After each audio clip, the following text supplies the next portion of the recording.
உலக ரட்சகரின் இயேசுவின் நாமத்தினாலே இந்த சாரோனின் தரிசன டிவி நேயர்களுக்கும் இதை காண்கிற ஒவ்வொருவரையும் இவன் தாமே ஆசீர்வதிப்பாராக. இந்த நாளிலும் நேசரின் கரங்கள் பெந்தகோஸ் மிஷின் மூலமாக தேவ சத்தத்தை வெளிப்படுத்துகிறோம். இந்த நாளினுடைய தலைப்பு திருவசனம். திருவசனத்தை கேட்கிறவளாய் மட்டுமல்ல, அதன்படி நடக்கிறவளாக நாம் இருக்கும்படியாக கர்த்தர் நம்மை அழைக்கிறார். இங்கே தெசலோனிக்கேயர் பட்டணத்துக்கு பவுல் எழுதும்போது, நீங்கள் மிகுந்த உபத்திரவத்திலே பரிசுத்தாவின் சந்தோஷத்தோடு திருவசனம் ஏற்றுக்கொண்டு எங்களையும் கர்த்தரையும் பின்பற்றுவர்களாகி என்று சொல்லுகிறார். ஆக மிகுந்த உபத்திரவம், உலகத்தில் நாம் வாழும்போது பல இன்னல்கள், இடர்கள், பிரச்சனைகள், வேதனைகள், கண்ணீர்கள், கவலைகள், கஷ்டங்கள் எல்லாம் உண்டு. நாம் திருவசனத்தை கேட்கும்பொழுது, அதை ஏற்றுக்கொள்ளும் போது இந்த உபத்திரவத்தை பரிசுத்த ஆவியானவர் நீக்கி உள்ளத்திலும் இல்லத்திலும் குடும்பத்திலும் வேலையிலும் எல்லாம் கையிட்டு செய்கிற எல்லா பிஸ்னஸிலும் அவர் சந்தோஷத்தை கொடுக்கிறவராய் இந்த திருவசனத்தை ஏற்றுக்கொண்டு ஊழியக்காரர்களையும் பின்பற்றுவர்களாகி தேவனை மகிமைப்படுத்த வேண்டும். கர்த்தரை கனம் பண்ண வேண்டும். கர்த்தருக்காக வாழ வேண்டும். கர்த்தர் சொல்லுகிறபடி நாம் நடந்து, அவர் சொல்லுக்கு ஆபிரகாமை குறித்து சொல்லுகிறார். ஆபிரகாம், என் சொல்லுக்கு கீழ்ப்படிந்தபடியினால் உன்னை வானத்தின் நட்சத்திரங்கள் எண்ணக்கூடுமோ, கடற்கரை மணலை எண்ணக்கூடுமோ, அப்படி உன் சந்ததி இருக்கும் என்று சொல்லி ஆபிரகாமை ஆசீர்வதித்தார். தேவனுடைய இந்த திரு வசனத்துக்கு இன்று ஊழியர்கள் மூலமாக, தொலைபேசி மூலமாக மற்ற செய்திகளை கேட்கிறோம், பார்க்கிறோம். ஆக அந்த காலத்திலே கர்த்தர் மேக ஸ்தம்பத்திலே வந்து ஆபிரகாமோடு பேசி ஆபிரகாம் ஆசீர்வதித்தார். அவர் தேவனுடைய சொல்லுக்கு கீழ்ப்படிந்தபடியினாலே விசுவாசிகள் தகப்பன் என்று அழைக்கப்பட்டு எனக்கும் இன்று அவர் தகப்பனாக காணப்படுகிறார். கர்த்தருடைய பரிசுத்த நாம் மைப்படுவதாக. மிகுந்த உபத்திரவத்திலே நாம் உலகத்தில் வாழும்போது எல்லாம் இருக்கலாம், பணம், சொத்து, காசு ஒன்றும் இல்லாமல் இல்லை. அநேகர் லட்சமாக இருக்கிறார்கள். சமீபத்தில் சண்டே சொல்கிறாங்க, நாங்கள் மரித்து போகலாம் என்று நினைத்தோம். எல்லாம் இருக்கிறது, மன நிம்மதி இல்லை. அது வர வேண்டும் என்றால் பரிசுத்த ஆவியானவரை நாம் அழைக்க வேண்டும். இந்த பரிசுத்த ஆவியானவர் இயேசுவின் நாமத்தினாலே நம்மை கனம் பண்ணி நம் உள்ளத்திலும் இல்லத்திலும் சந்தோஷத்தை கொடுக்கக்கூடிய அவரை திருவசனத்தை ஏற்றுக்கொண்டு எங்களையும் கர்த்தரையும் பின்பற்றுகிறவர்களாய் நாம் மாற வேண்டும். கர்த்தர் தான் எல்லாம். நாங்கள் வேலை செய்கிறவர்கள், வேலை ஆட்கள், தேவனுடைய ஸ்தானாதிபதிகள், அம்பாசடர் ஆஃப் கிரைஸ்ட். தேவனுக்கு ஸ்தானாதிபதி உங்கள் விண்ணப்பங்களை தேவனிடத்தில் சொல்லுகிறோம். தேவன் ஊழியக்காரை கொண்டு அந்த அற்புதங்களை அவர் செய்கிறார். அடுத்ததாக யாக்கோபு சொல்லுகிறார், நீங்கள் உங்களை வஞ்சியாதபடி திருவசனத்தை கேட்கிறவர்களாய் மாத்திரமல்ல, அதன்படி செயல்களாய் இருங்கள். இன்று சபைக்கு ஜனங்கள் வருவது, செய்திக்கு வருகிறார்கள், முடிவுக்கு வருகிறார்கள். ஒரு சிலரும் ஆரம்பத்திலிருந்து இருக்கிறார். இந்த திருவசனம் நம்மை வஞ்சிக்காது. உலகத்தின் அதிபதி நம்மை வஞ்சித்து விடுவான். ஆக இந்த திருவசனத்தை கேட்கிறவளாய் மாத்திரமல்ல, அதன்படி செய்கிறவளாய் நாம் மாற வேண்டும். அதன்படி என்ன செய்ய வேண்டும்? கர்த்தருக்கு கீழ்ப்படிய வேண்டும். கர்த்தருக்கு முன்பாக தாழ்மைப்பட வேண்டும். மற்றவர்களுக்காக திறப்பில் நிற்க வேண்டும். செபிக்க வேண்டும். விண்ணப்பங்களை ஏறெடுக்க வேண்டும். உலகத்தில் உள்ள அனைத்து கோடி மக்களுக்காக ஜெபிப்பது தான் ஒரு ஊழியக்காரன். ஒருவரும் அழிந்து பாதாளம் போகக்கூடாது என்று தேவன் சொன்ன அந்த வார்த்தைக்கு ஊழியர்கள் அடிபணிந்து பிழையின்மையாய் பரிசுத்தமாய் வாழ்ந்து தன் ஆசை இச்சைகளை அடக்கி உங்களுக்காக திறப்பில் நிற்கிறவர்களை இரட்டிப்பான கனத்துக்குரியவர்களாய் நீங்கள் கனம் பண்ண வேண்டும் என்று வேதம் கூறுகிறது. நீங்கள் உங்களை வஞ்சியாதபடி. ஏன் வஞ்சிக்கிறோம் சொல்லுவார்கள், ஆத்திலும் ஒரு கால், சேத்திலும் ஒரு கால். அப்படி அல்ல. விசுவாசம் என்றால் விசுவாச வாழ்க்கையில், ஆவிக்குரிய வாழ்க்கை என்றால் அந்த ஆவிக்குரிய வாழ்க்கையில் அந்த அடிச்சோடிகளை தேவன் குமாரனை வெளிப்பட்டு எப்படி நடந்தாரோ அவரை போல கடுகளவாது நாம் நடக்க முயற்சிக்க வேண்டும். ஆக நான் வஞ்சிக்கப்பட்டு போவது, முன் வைத்த காலை பின் வைத்தார், முன்னிலைமை காட்டிலும் பின்னிலைமை அதிக கேடு உள்ளாதனால் தான் நாம் வஞ்சிக்கப்பட்டு போகிறோம். விசுவாசத்தை விட்டு விடுகிறோம். ஜெபத்துக்கு பதில் வரவில்லை என்றால் தேவனிடத்தில் கோபித்துக் கொள்ளுகிறோம். எதை எப்படி செய்ய வேண்டும் என்று சர்வலோகத்தின் தேவனுக்கு தெரியும். ஆக அவர் செய்யும் வரை காத்திருந்து அந்த விண்ணப்பங்களுக்காக கேட்டதும் கொடுத்துட்டு உண்டு, கேளாமல் காத்திருந்து பெற்றுக்கொள்வதுண்டு. எது எப்படி என்பது அவர் கரத்தில் உள்ளது. ஆக நாம் வஞ்சிக்கப்பட்டு போகாதபடி திருவசனத்தை சமூகத்திலே பயத்தோடு பக்தியோடு வந்து நாம் கேட்கிறவர்களாக இருக்க வேண்டும். அதன்படி செய்கிறவர்களாகவும் இருக்க வேண்டும். அடுத்ததாக பவுல் தீமோத்தேயுக்கு சொல்றார், விசேஷமாய் திருவசனத்தை உபதேசிப்பதில் பிரயாசப்படுகிறோம். இப்போ வந்ததும் பைபிள் எடுத்து பேசலான்னா இந்த 31,104 வசனங்களையும் பேசிட முடியாது. ஒரே பேச்சில் எல்லாம் ரட்சிக்கப்படுவான்னு சொல்ல முடியாது. கர்த்தர் இந்த வார்த்தைக்கு ஜீவனை செலுத்தும் போது இவனுடைய வார்த்தை ஜீவனும் வல்லம் உள்ளது. இந்த ஜீவன் இந்த வல்லமை செயல்படும் பொழுது தான் அற்புதங்கள் நடக்கும். 78 எங்கள் தகப்பனார் எங்களை அழைத்து செல்வார். அங்கே போனால் ஹிந்தியில், தெலுங்குல, மலையாளத்தில் பேசுவார். நம்மளும் பல சபை கேட்டுன்னு போனார். 4 ஆண்டு காலம் ஆண்டவரை ஏற்றுக்கொள்ள பிடிக்கல, தெரியல. மறுபடியும் வந்துட்டோம். அப்புறம் மேரேஜ் ஆச்சு. 90 கர்த்தர் அழைத்தார்.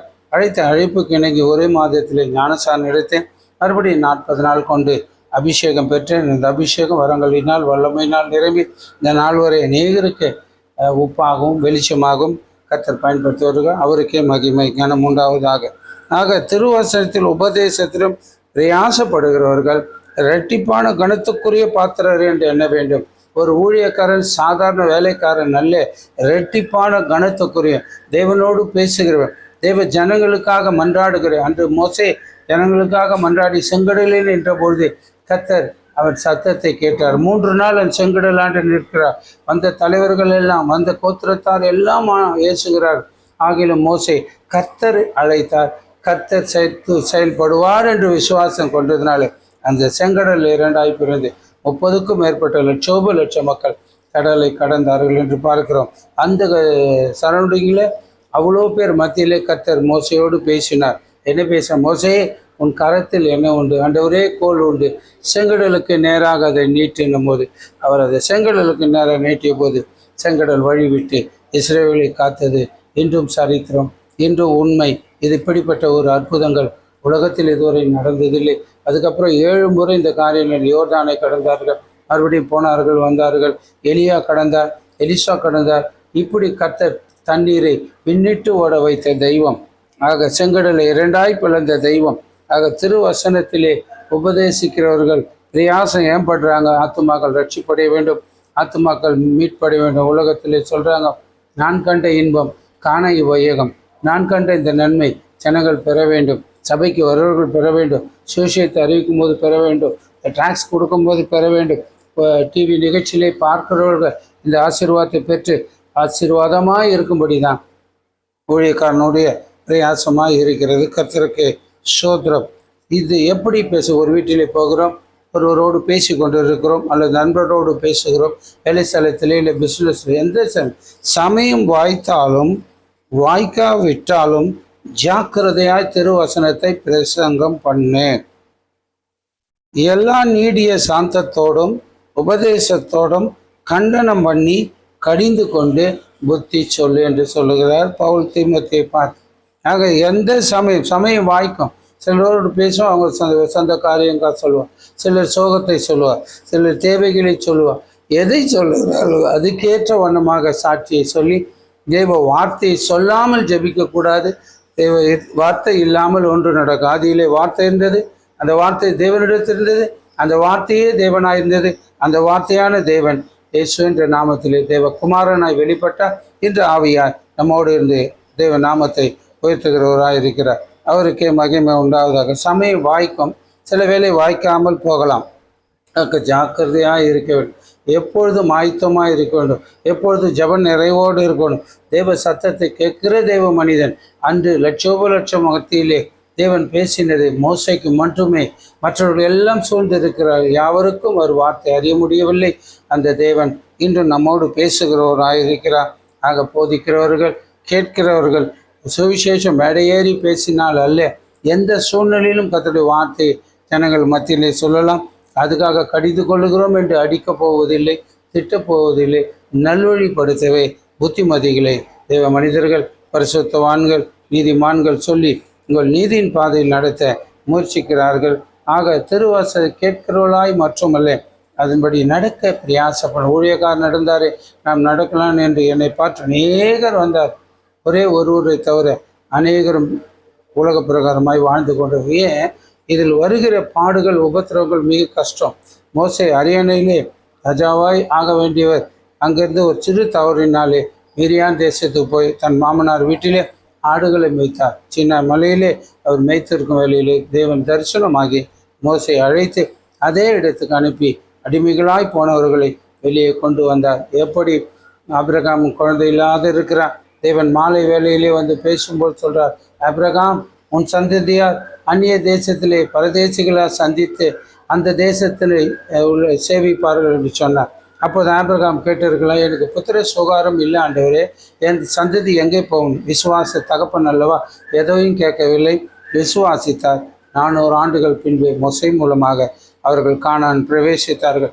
ஆக காத்திருப்பது ஆவிக்குரிய வாழ்க்கை அவசியம். இந்த வசனத்தை கேட்டதும் இது அப்படியே ஆசீர்வாதத்தை கொண்டு வந்து பணத்தை கொடுத்து நம்மை உயர்த்தாது. படிப்படியாக ஸ்டெப் பை ஸ்டெப்பாகவே இது வளரும்.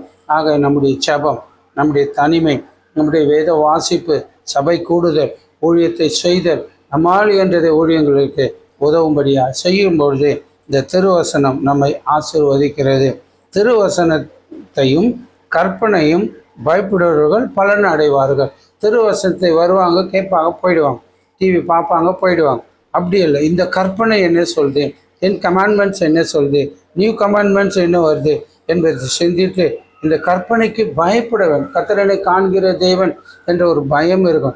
நாம் தெய்வத்துக்கு பயந்து ஏசப்பாக்கு பயந்து நடக்கும் பொழுது பிசாசானவன் நமக்கு பயப்படுவான். நாம் ஏசப்பாக்கு பயப்படாமல் முன் செய்த கிரியைகளை இப்போது செய்து நம் அம்சத்தின்படி நடக்கிற வேலையிலே உலகத்தின் அதிபதி நமக்கு உபத்திரவத்தை கொண்டு வருவான், போராட்டத்தை கொடுப்பான். ஜாக்கிரதையாக இருக்க வேண்டும். திருவசனத்தையும் கற்பனையையும் பயப்படுபவர்கள் தேவனிடத்தில் பலன் அடைவார்கள். ஆரம்பத்தில் நான் வரும்பொழுது வாகனம் உண்டு, பைக் இருந்தது, ஆகில ஸ்கூட்டர், சைக்கிளில் போவேன். ஏனென்றால் அப்பொழுது 10 ரூபாய் வருமானம். ஒரு மீட்டிங் போனால், ஒரு ஜபம் பண்ணால் 10 rupees தான். அதை கொண்டு வந்து 7 rupees பெட்ரோல் போட்டால் வீட்டில் கொடுக்க முடியாது. பிள்ளைகள் 2, மனைவி, மாமியார். நாங்கள் அதை கொண்டு போய் பயத்தோடு வீட்டில் கொடுத்து நான் சைக்கிளில் சென்றேன் என்று கர்த்தர் உயர்த்தி வச்சு இந்த காரில் வரும்படியாக கிருபை கொடுத்தார். காரணம், அவருக்கு பயப்படும் பொழுது, அவர் வசனத்தையும் கற்பனைக்கும் பயப்படும் போது பலனை கொடுத்து ஆசீர்வதித்து என்னைக்கு உயர்த்தி வைத்திருக்கிறார். சபையை கொடுத்திருக்கிறார், ஆடுகளை கொடுத்திருக்கிறார். காரணம் என்ன? ஆரம்பம் அற்பமாக இருந்தது, முடிவோ சம்பூர்ணமாகுது. இன்னும் இது முடிவல்ல, என் ஜீவன் முடியும் வரை இந்த பணியை தொடர வேண்டும் என்பது எனக்கு ஆண்டவர் மேல் கொண்ட ஒரு அன்பு. வாழுகிற வாழ்க்கை ஒரு முறை, அது கடவுளுக்காக, கடவுளின் காரியங்களுக்காக, மக்களுக்கு நன்மை செய்கிறவராய் தகப்பன் ஏசப்பா சுற்றி திரிந்து போல நன்மை செய்கிறவராய் சுற்றி திரிய வேண்டும். அடுத்தது பார்க்கும்போது, மனைவிகளே உங்கள் சொந்த புருஷருக்கு கீழ்ப்படுகிறீர்கள் என்று சொல்லி இங்கே வேதத்தை நாம் பார்க்கிறோம். மனைவிகள் யாருக்கு கீழ்ப்படிய வேண்டுமா? சொந்த புருஷருக்கு. வேலையிலே எஜமான கீழ்ப்படுகிறோம், சூப்பர்வைசர் கீழ்ப்படுகிறோம், மற்ற எல்லா காரியம் எல்லாரும் கீழ்ப்படும். மனைவிகளே உங்கள் சொந்த புருஷர் கீழ்ப்படிந்திருங்கள். ஒரு சகோதரி ஜெபிக்கிறாங்க, தன் கணவன் பக்கத்து அறையிலே தண்ணி சாப்பிட்டு கொண்டு மற்ற காரியங்களை எழுதுகிறார். இந்த மகள் அமர்ந்து முழங்கால் படிட்டு ஆண்டவரை நோக்கி அந்த வீட்டுக்காரனை திட்டுறாங்க. அப்பொழுது அங்கே ஒரு ஊழியக்காரர் வந்து அவர் ஜபத்தை கேட்குறாரு. வராண்டாவில் ஜபம் முடிந்து, அம்மா எப்பம்மா வந்தீங்க? ஐயா, நீ ஜபம் தொடங்கும் போதே வந்துட்டம்மா, இப்படியெல்லாம் நீ ஜபிக்கக்கூடாதுன்னு சொல்லி புத்திமதி சொல்லிட்டு போகிறார். அடுத்த நாளிலிருந்து அந்த அம்மா ஜபம் அப்படியே மாற்றப்பட்டது. அவர்கள் தன்னுடைய கணவனை ஆசீர்வதித்து தன் தீமை பழக்கத்தை விட்டு வர வேண்டும் என்று இயல்பாக நல்ல முறையில் ஜபம் பண்ணுது. கணவர் கேட்டார். போதனையின்றி அந்த கணவன் ரட்சிக்கப்பட்டார். ஊழியக்காரர்கிட்ட போனார். ஐயா, என்னங்க ஐயா செய்தீங்க? என் மனைவி மாறிட்டாங்க, அவளே இப்படி இருக்கும்பொழுது நானும் ஆண்டவரை ஏற்றுக்கொள்ள என்று உபதேசம் இல்லாமல் போதனையின்றி தன் மனைவிகள் தன் புருஷனை ரட்சிப்படி செய்ய முடியும். அதே போல் கணவரும் மனைவியை ரட்சிப்படி செய்ய முடியும். ஆக கீழ்ப்படிந்தீர்கள். அப்போது அவர்கள் யாராவது திருவசனத்துக்கு கீழ்ப்படியாதவர்களாக இருந்தால் பயத்தோடு கூடிய உங்கள் கற்புள்ள நடக்கையை பார்த்து அவர்கள் ரட்சிப்படைய வேண்டும். நம்முடைய நடக்கை என்பது மிக மிக முக்கியம். எப்படி வாழ்ந்தோம் என்பதும் நமக்கு தெரியும். இப்போ எப்படி வாழ்கிறோம் என்பதை நாம் அறிவோம். அதை கர்த்தர் அறிய வேண்டும். அதை ஜனங்கள் அறிந்து, அது கணவன் மனைவி அறிந்து, அவர்கள் அறிந்து இந்த உபதேசத்தை ஏற்றுக்கொள்வார். திருவசனத்தை கேட்கிறவர்களாய் மட்டுமல்ல அதன்படி நடக்க வேண்டும் என்று வேதம் எச்சரிக்கிறது. போதனையின்றி மனைவிகளின் நடக்கையினாலே ஆதாயப்படுத்தி கொள்ளலாம். போதனை பண்ண வேண்டும், திருவசனம் சொல்லி ஜெபிக்க வேண்டும். நம்முடைய நல் நடக்கையிலே கணவனை மனைவியை ஆதாயப்படுத்தி கொள்ள இந்த திருவசனத்துக்கு ஜீவன் உண்டு, இதுக்கு வல்லமை உண்டு, இது கிரியை செய்யும். ஆக நம்முடைய நடக்கை முக்கியம். எப்படியும் நடக்கலாம், அது உலகம், அது உலக வாழ்க்கை. இப்படி தான் நடக்க என்பது கிறிஸ்துவனுடைய வாழ்க்கை, ஆவிக்குரிய கிறிஸ்தவருடைய வாழ்க்கை. கர்த்தருக்கு மகிமை உண்டாவதாக. திருவசனத்தை கொண்டு தண்ணீர் முழுக்கினால் சுத்திகரிக்கப்பட்டு பரிசுத்தமாகிறோம். திருவசனத்தை கொண்டு தான் தண்ணீர் முழுக்கினாலே பரிசுத்தமாகிறோம். நாங்கள் சிறு வயதிலே நாங்கள் பேப்டிசம் எடுத்துட்டேன்னு சொன்னபோது ஊழியர்கள் சொன்னால், ஞானம் வந்த பிறகு எடுப்பது தான்ப்பா ஸ்தானம். ஆக அந்த ஸ்தானத்தை எடுத்து ஆக வேண்டும். ஆண்டவராக இயேசு சிங்காசனத்தை விட்டு வந்து மனுஷன் அவதாரத்திலே அவரே யோர்தானிலே யோவான் சாணகன் மூலம் ஞானஸ்தானம் எடுத்தான் சொல்லும்பொழுது அந்த திரு வசனத்துக்கு கீழ்ப்படிந்து தண்ணீர் முழுக்கினால் வந்து பரிசுத்தமாய் நடக்க கர்த்தர் இன்று வரை அற்புதங்களை மதிசயங்கள் செய்கிறார். கடைசியாக கர்த்தருக்குள் திடன் கொண்டு பயம் இல்லாமல் திருவசனத்தை சொல்லும்படியாய் அதிகமாய் துணிந்திருக்கிறார்கள். இப்போ கொலை பண்ணிவிடுவேன், அதை மாற்றிடுறேன், நீங்கள் கிறிஸ்தவங்க இழுக்கிறீங்க என்றெல்லாம் சொல்கிறாங்க. ஜீவனுள்ள தேவன் குமாரனாய் வெளிப்பட்டு பிரஜாதிபதி மனுஷ அவதாரத்திலே கண்ணின் வயிற்றிலே பிறக்க வேண்டும் என்பது கூறப்படுகிறது. ஆக அந்த பிரஜாதிபதியாகிய ஆண்டவராகிய இயேசு கிறிஸ்து குமாரனாய் கண்ணின் வயிற்றிலே உற்பத்தியாகி அவர் மனுஷ அவதாரத்தில் வந்து 30 ஆண்டு காலம் குடும்பத்தோடும் தகப்பன் போன பிறகு தன் தாயும் தன் சகோதரர்கள் நடத்தினவர் 33 ஆண்டு காலம் இந்த கனமான பணியை இந்த திருவசனத்தை சொல்லி அவர் சர்வ சிருஷ்டிக்கும் எஜமானராக உயர்த்தப்பட்டதுக்கு காரணம் அவர் வார்த்தையை தைரியமாய் சொன்னார். அவருடைய ஊழியக்காரர் பாருங்கள், எல்லாம் அடிக்கிறாங்க, வெட்டுறாங்க, கொலை செய்கிறார், ஆகிலும் திருவசனம் தைரியமாக சொல்லிக்கொண்டு நாங்கள் பெற்ற இன்பத்தை நீங்களும் காணுங்கள் என்று இன்றைக்கு உலகம் முழுக்க கிறிஸ்தவர்கள் தான் பாப்புலேஷனில் அதிகம். அந்த கிறிஸ்தவர்களுடைய பிள்ளைகள் ஊழியர்கள் ஊழியங்களை செய்கிறார்கள், தேவனுக்கு மகிமை செலுத்துகிறார்கள். ஆக கர்த்தருக்குள் திடன் கொண்டு பயம் இல்லாமல் இந்த திருவசனத்தை சொல்லும்படியாய் அதிகமாய் துணிவதற்கு நோக்கமே யாவரும் நித்தியத்தை, பரலோகத்தை, சொர்க்கத்தை அடைய வேண்டும் என்பது தேவ திட்டம். அந்த திட்டத்துக்கு கீழ்ப்படுகிறார்கள். ஆக கர்த்தருடைய பரிசுத்த நாம் மேம்படுவதாக. உபத்திரம் வரும், எதனை வந்தாலும் கர்த்தர் நம்மோடு கூட இருப்பார். இதோ உலகத்தின் முடிவறிந்தும் சகல நாட்களிலும் நான் உங்களுடனே இருக்கின்றவர் இருப்பார். விசேஷமாய் திருவசனத்துக்கு உபதேசிக்க பிரயாசப்படும் இரவிலை காத்திருக்கொண்டும் இந்த செய்திகள் எடுக்க ஒரு செய்திக்கு 3 மணி நேரம் சன்னிதானத்திலே காத்திருந்து டிவியில் எப்படி பேசுவது, சபை எப்படி மற்றவர்களுக்கு என்பதை அறிந்து அவையானுடைய அறிவுறுத்தலின்படி இந்த செய்திகளை கொண்டு வந்து இந்த சாரோன் தரிசன டிவி மூலமாக உங்களுக்கு வழங்குகிறோம். இதை கேட்கிறவர்களாய் மட்டுமல்ல அதன்படி நடுங்கள், மற்றவர்களை நடத்துங்கள். நாம் பெற்ற இந்த ஆசீர்வாதம் அவர்கள் பெறும்படியாக கர்த்தர் மகிமைப்படும்படியாக செபிக்கலாம். கர்த்தர் நம்மை ஆசீர்வதிப்பாராக.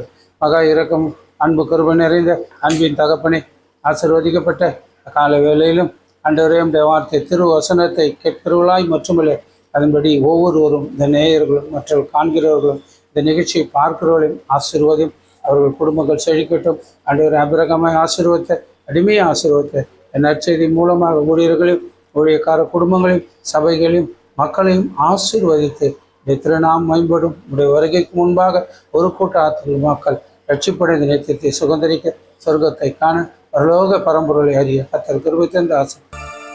நான் உன்னை ஆசீர்வதித்து உன் பேரை பெருமைப்படுத்துவே, நீ ஆசீர்வாதமாயிருப்பாய். நான் உன்னை ஆசீர்வதித்து உன் பேரை பெருமைப்படுத்துவே, நீ ஆசீர்வாதமாய்